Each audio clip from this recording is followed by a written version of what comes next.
एक समय की बात है, दूर एक पहाड़ी पर लंगकीर बीपी नामक एक छोटा सा गांव था। वहां सरेत नाम का कारबापो कार्बी युवक और कंबोन नामक कार्बीपी कार्बी युवती नामक पति पत्नी रहते थे। दोनों में काफी प्रेम था। वे दोनों सुखपूर्वक अपना जीवन यापन कर रहे थे। कंबोन बहुत सुंदर थी। वो कढ़ाई बुनाई के कामों में बहुत ही सिद्धहस्त थी।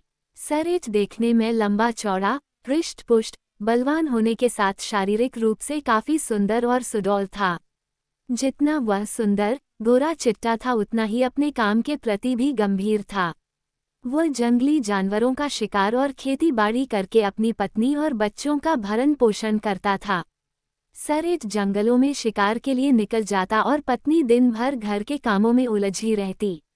चावल बिनकर खाना पकाती, पहाड़ की झाड़ियों से हांजंग सब्जियां तोड़कर उबालती, ओखली में धान कूटती, मुर्गियां, सुअर, भेड़ बकरियों को दाना खिलाती, झरने से पानी भरकर लाती, अपने बच्चों को अपनी ममता भरी निगरानी में रखती। बच्चों को निंदिया सताती तो ओसो के पादो कालुन कार्बी लोरी गीत सुनाकर उन्हें सुलाती और अपने बच्चों के सुख दुख में हमेशा साथ देती। इस प्रकार दोनों पति पत्नी का जीवन शांतिपूर्वक व्यतीत हो रहा था। हीपी राक्षसी की बुरी नज़र हमेशा से सरेट पर थी। वो उसके साथ विवाह करना चाहती थी। इसके लिए कंबोन को रास्ते से हटाना जरूरी था। वो कछ न कछ षड्यंत्र करके अपने मकसद में कामयाब होना चाहती थी। जब भी कभी सरेट जंगल में शिकार के लिए निकल जाता तो हीपी कंबोन को मछली पकड़ने के नदी पर जाने का आग्रह करती। कंबोन को वह बिल्कुल भी पसंद नहीं थी, इसलिए वह कुछ न कुछ बहाना बनाकर उसे टालने का प्रयास करती थी। इसी तरह आए दिन हीपी कंबोन को नदी में चलने को कहती, परंतु कंबोन हर बार उसे साफ मना कर देती। वह कह देती कि कढ़ाई बुनाई का काम करना है। एक दिन हीपी मना करने के बाद भी अपने घर वापस नहीं गई। जब कंबोन ने अपनी व्यस्तता की बात बताई तो वह कहने लगी, तुम हमेशा से कढ़ाई बुनाई और करघे के काम में ही लगी रहती हो और तुम्हारा काम कभी पूरा नहीं होता। ये कहते हुए उसने कंबोन के हाथों से जबरदस्ती करघा छीन लिया। तुम्हारा काम आज मैं पूरा कर दूंगी कि कहते हुए वह जल्दी जल्दी हाथ चलाने लगी और कंबोन के आधे अधूरे काम को उसने तुरंत निपटा लिया। अब कंबोन के पास भी कुछ भी बहाना नहीं बचा था। वह सोचने लगी कि किस तरह हीपी से छुटकारा मिलेगा।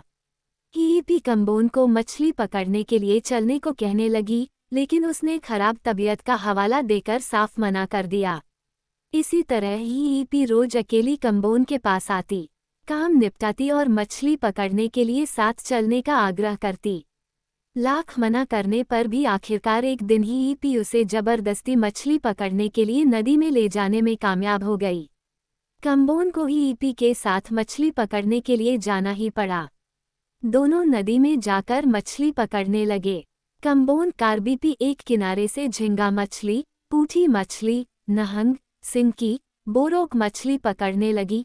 दूसरी तरफ से हीपी सांप, केकड़ा, चींटी और जहरीले कीड़े पकड़कर अपनी बुरुक बांस से बनी टोकरी जिसमें मछली रखी जाती है, के अंदर डालने लगी।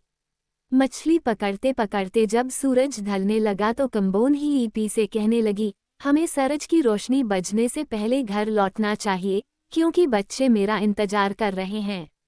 और मैंने ये भी सुना है कि जंगल में कई हिंसक पशु भी विचरण करते हैं। हीपी कहाँ मानने वाली थी। कंबोन के लाख कहने पर भी उसने उसे घर वापस जाने नहीं दिया। जंगल में नदी किनारे रोके रखा। हीपी कहने लगी, अभी तक मेरा बुरुक मछली से भरा नहीं है, मुझे और मछली चाहिए। आओ नदी के दूसरे छोर पर चलते हैं। हीपी कंबोन को और मछली पकड़ने के बहाने नदी के किनारे किनारे लेकर चलने लगी। कंबोन उससे जल्दी छुटकारा पाने के लिए और मछलियां पकड़ने लगी। हीपी की टोकरी मछली से भर गई। उसी समय नदी की धारा के साथ एक इंगलेट आते एक प्रकार का फल बहता हुआ आता दिखाई दिया।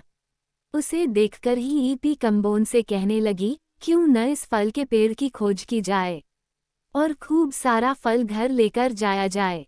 बच्चे भी खुश हो जाएंगे। कंबोन का मन बेचैन हो रहा था।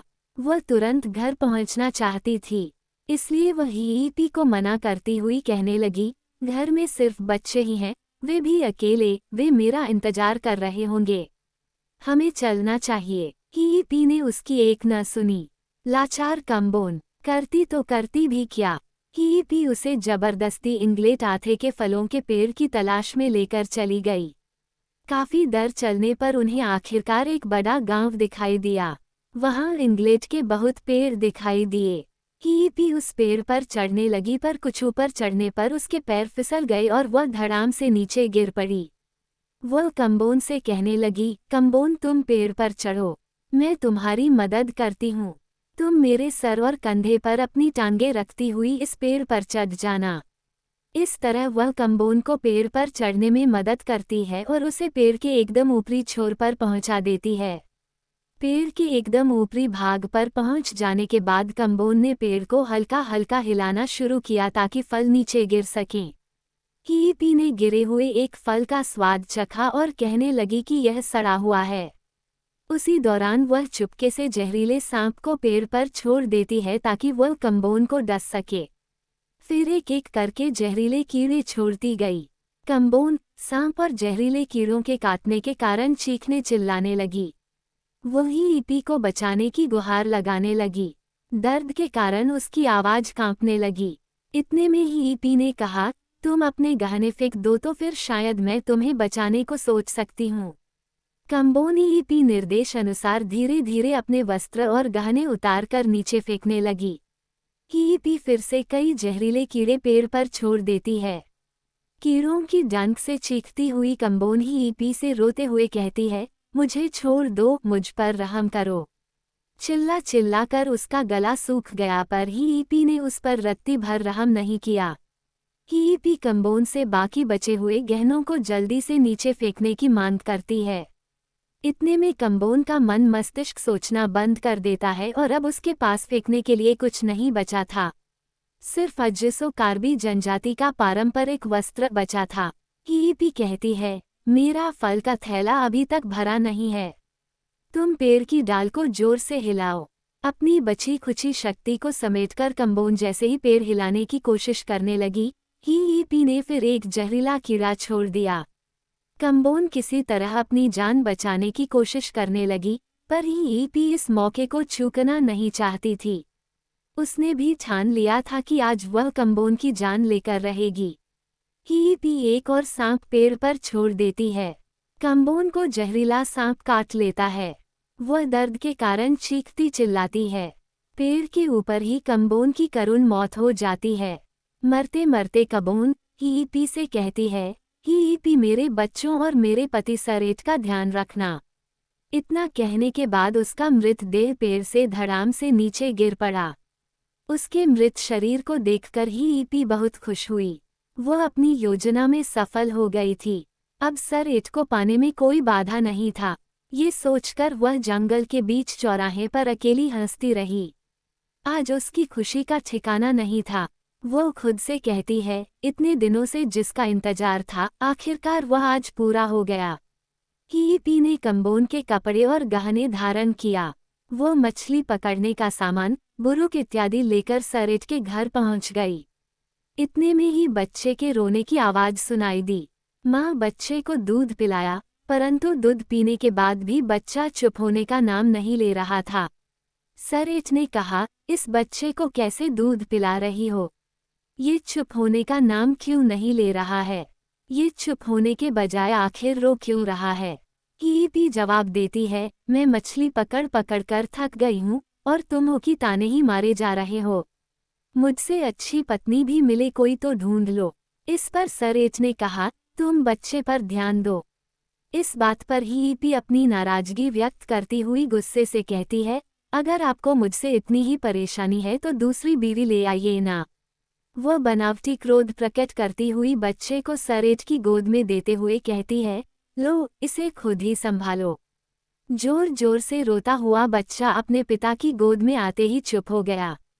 हीपी हाक सब्जी का थैला में जितनी भी सब्जियां थीं, सब निकालकर पका लेती है। दिन भर काम से थका सरेट खाना खाने के बाद तुरंत सो जाता है। अगले दिन सुबह सूर्योदय होने से पहले ही वो शिकार एवं खेती के लिए हीपी के साथ निकल जाता है। दोनों बच्चों को घर में छोड़कर चले जाते हैं। काचे सरेट की बेटी अपने छोटे भाई को बहलाने के लिए बगीचे के कोने में घुमाने ले जाती है। कम्बोन वोमुओक कालिक एक तरह का विशाल पक्षी का रूप धारण करके वहां आती। जब भी काचे उस पक्षी को आवाज देती तो पक्षी रूपी कम्बोन आती। रोने पर वह अपने बच्चे को लोरी गाकर सलाती।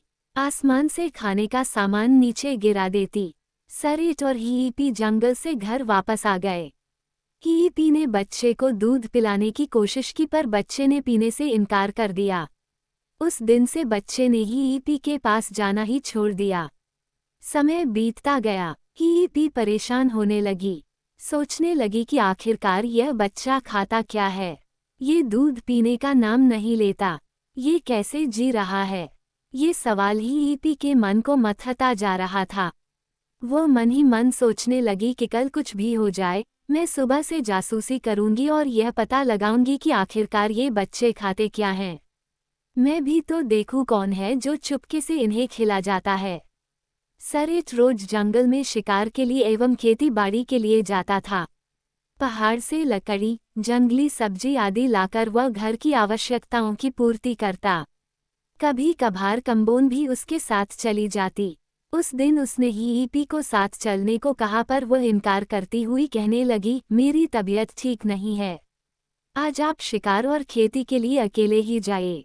सरेट ने कहा, ठीक है, तुम घर पर ही आराम करो। बच्चों की देखभाल भी होगी। तुम्हारा घर में रहना ही ठीक होगा। उधर हर दिन की तरह काचे बगीचे के कोने में जाकर वोमुओक कालिक पक्षी को पुकारा। कम्बोन पक्षी का रूप धारण करके अपने बच्चों के पास आई। बच्चों को खाना दिया। छोटे बच्चे को लोरी गाकर सुलाया। जी भरकर प्यार किया। कम्बोन को जब भनक लगी कि हीपी उसके बच्चों पर नजर रख रही है तो वो पूरी सावधानी से लुक छिपकर वह अपने बच्चों की देखभाल करती रही, उन्हें खिलाती पिलाती रही। दुष्टी हीपी ने छुपकर सारा दृश्य देख लिया। उसे यह शंका पहले ही हो गई थी। वो मन ही मन कहने लगी, आखिर यह कम्बोन ही है जो पक्षी का रूप धारण करके अपने बच्चों का पालन पोषण कर रही है। अभी हीपी की निगरानी और तेज हो गई। वह कम्बोन की प्रतीक्षा में थी। वह कैसे भी हो उस पक्षी रूपी कम्बोन से पार पाना चाहती थी। एक दिन वो बच्चों से पहले बगीचे में गई। बिल्कुल काचे की मधुर आवाज का नकल करते हुए पुकारने लगी, ओ पाई माँ। ओ पाई, पक्षी वोमुओक कालिक रूपी कम्बोन भी धोखा खा जाती है। वह जैसे ही जमीन पर उतरी ही हीपी ने उसे लंबे बांस के डंडे से मारना शुरू किया। वह तब तक मारती रही जब तक वो पक्षी अधमरा नहीं हुआ। बेरहम ही हीपी ने उसके शरीर से सारे पंख उखाड़ लिए और उसे एक पतीले में डालकर उबालने लगी। बुदबुद की आवाज के साथ पक्षी ने उबलना शुरू किया। मांस तैयार हो गया। उसने बच्चों को खाने में पक्षी का मांस परोस दिया। दोनों ने बड़े प्रेम से मांस भात खाया। जब ही हीपी की खाने की बारी आई और उसने पहला कौर मुंह में डाला तो उसे उसका स्वाद बहुत ही कड़वा लगा। वो उसे खा नहीं पाई। बचा हुआ मांस वह बगीचे में ले गई और जमीन खोदकर दफना दिया। इधर काचे रोज की तरह बगीचे में जाकर पक्षी को पुकारती है, अपनी माँ को याद करती है, परंतु वह नहीं आती। जिस जगह पर कम्बोन हीपी ने कम्बोन रूपी पक्षी का मांस दफनाया था, वहां 3 दिन बाद एक संतरे का पेड़ उगाया। उसी पेड़ के नीचे बैठकर अब काचे हर रोज अपने छोटे भाई को लोरी सुनाती। दिन बीतते गए। काचे बच्चे को बहलाती रही और जब भी कभी वह रोने लगता तो उसी संतरे के पेड़ के नीचे लेकर जाती और वह बच्चा चुप हो जाता। इतने में ही हीपी को पता चल जाता है कि बगीचे में जाते ही बच्चा चुप हो जाता है। काचे ने उसे बताया कि संतरे के पेड़ के नीचे जाते ही वह चुप हो गया। हीपी काचे की बात से आश्चर्यचकित हो गई। वह पूछने लगी कि पेड़ कहाँ है। काचे उंगली से इशारा करके बताती है कि वहाँ है। हीपी कहती है, संतरे का पेड़ कहाँ है, मुझे तो दिखाई नहीं दे रहा है। काचे अब समझदार हो चुकी थी। उसने हीपी को जवाब देते हुए कहा, बच्चा रो रहा था इसलिए उसे फुसलाने के लिए मैंने यूं ही कह दिया कि यहाँ संतरे का पेड़ है। हीपी के सामने ये पेड़ अदृश्य था। काचे रोज अपने भाई के साथ संतरे के पेड़ की छांव में बैठती। जब फल पक जाते तो काचे उसे तोड़कर बुरुक थैला में छुपा लेती। इसी तरह संतरे के रूप में काम्बोन बच्चों की रक्षा करने लगी। यदि घर में कोई न हो तो वह घर की साफ सफाई, बच्चों के लिए खाना बनाना इत्यादि घर के सारे कामों को निपटाने लगी। सब काम निपटाने के बाद वह फिर से बुरुक में छिप जाती। दिन प्रतिदिन तरह घर की सुंदरता में भी चार चांद लगते गए। सरेट के मन में सवाल आने लगे कि कौन है जो हमारे घर को इतना सुंदर बना रहा है, कौन है जो पहले की तरह ही सब कुछ यथास्थान पर संभाल कर रख देता है, पहले की तरह ही शांतिपूर्ण तरीके से जीवन व्यतीत हो रहा है। सरेट ने निश्चय किया कि कल वह शिकार पर नहीं जाएगा। वह देखेगा कि उनकी गैर मौजूदगी में कौन घर को चमकाता है। हीपी पानी भरने तालाब की ओर चल दी। बच्चे बगीचे में चले गए। घर सुनसान हो गया। सरेट घर के एक कोने में छुपकर बैठ गया। घर शांत होते ही बुरुक से कम्बोन निकली। हमेशा की तरह घर में झाड़ू लगाया। घर का सारा काम निपटाकर ज्यों ही कम्बोन बुरुक के अंदर छुपने वाली थी, सरेट ने तुरंत उसका हाथ पकड़ लिया। कम्बोन उसे फटकार लगाते हुए कहने लगी, संभल कर, तुम्हारी पत्नी हीपी आ जाएगी, मुझे जाने दो। सरेट कम्बोन से पूछता है कि ऐसी भी क्या मजबूरी आ गई कि तुम्हें इस अवस्था में अलग अलग वेश धारण करके आना पड़ रहा है, वह अपने ही घर में। इस पर कम्बोन ने अपने पति सरेट को सारा वृतांत कह सुनाया कि किस तरह बहला फुसलाकर हीपी ने ये साजिश रचकर उसकी हत्या की। कम्बोन की आपबीती सुनकर सरेट कहा, इतनी बेरहमी से हीपी ने तुम्हारी हत्या की है, मैं भी उसे इसी तरह तड़पा तड़पा कर मारूंगा। वह शपथ लेता है कि वह हीपी को वह मार कर ही दम लेगा। जब हीपी घर लौटकर आई तो उसने देखा कि सरेट दाव में धार दे रहा है। इस पर हीपी पूछती है, बच्चों के पिता, आज आप इस दाव में इतनी तेज से धार क्यों दे रहे हैं? इतना धार किस लिए? सरेट बोलता है, नदी किनारे जंगल का रास्ता साफ करना है। हीपी सरेट की बातों पर विश्वास कर लेती है। अगले दिन हमेशा की तरह सरेट और हीपी नहाने के लिए नदी की ओर निकल पड़े। हीपी नदी में नहाने लगी। जैसे ही वह पानी के अंदर डुबकी लगाती है, सरेट उसका सर धड़ से अलग करने का प्रयास करता है। वेन वोन की आवाज आती है और वह झुक जाती है। वह सरेट से सवाल करती है, यह आवाज कहाँ से आ रही है? सरेट कहता है, बारिश आने वाली है, यह आवाज बादलों से आ रही है। तुम जल्दी जल्दी नहा लो। ज्यों ही हीपी ने दूसरी डुबकी लगानी चाही, सरेट ने फुर्ती से धारदार दाव से हीपी का सिर उसके धड़ से अलग कर दिया। इस प्रकार दुष्ट हीपी से छुटकारा पाने के बाद दोनों पहले की तरह शांतिपूर्ण जिंदगी जीने लगे। दुष्ट हीपी को उसकी किए की सजा मिल गई।